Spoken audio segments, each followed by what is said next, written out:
Hi, my name is Morgan, and I decided to do my project on chondromalacia of the patella, but Draw My Life circa 2013 edition. And it's by me. So, chondromalacia of the patella really involves three major properties of the knee. Here I'm drawing the femur, the patella, and the articular cartilage. Now, I also wanted to add some structures that affect the chondromalacia of the patella, which is the genovalgum, the tibia, foot, femur, and the quad tendon. So chondromalacia of the patella typically is a chronic injury because it does happen over time, typically because of the rubbing of the patella against the femur. Here's me drawing the passing of time. But it can be caused by an acute injury as well, most typically by trauma to the patella. Now, some of the common mechanisms that can cause this injury, the first one would be external tibial torsion.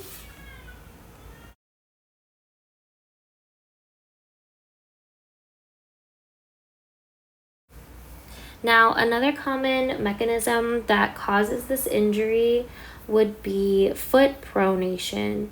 This is me drawing the foot. This is the right foot. I don't think that I clarified that, but it causes that because it internally rotates the patella.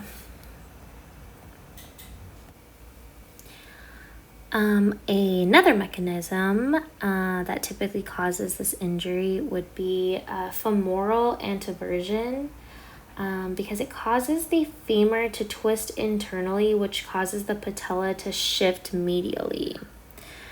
And another mechanism would be something called the patella alta, which is a high patella.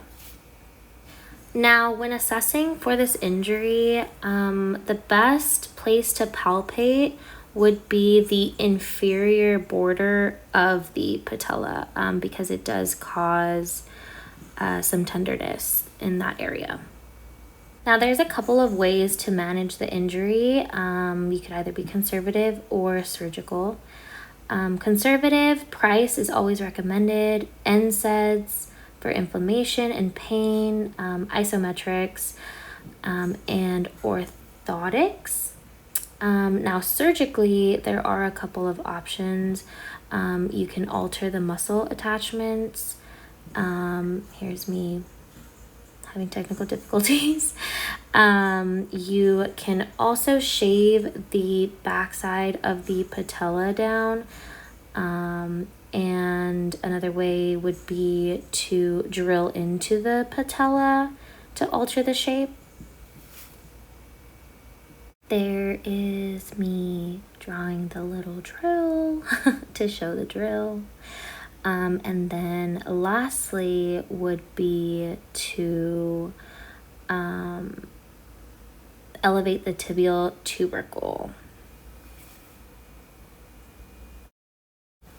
Now, as for healing, the conservative non-surgical route, typically it'll take 4 to 6 weeks for isometrics, and then several months of stretching on your own.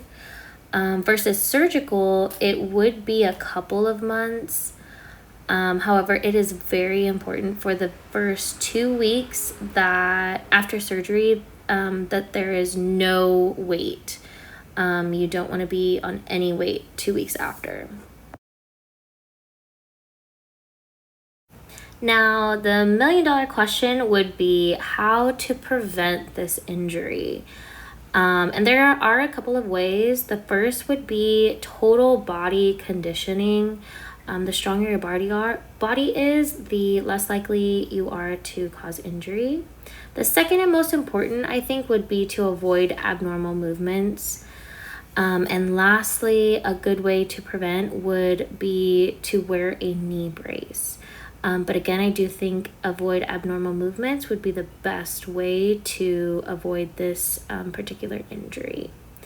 And that is all. This is me signing the end.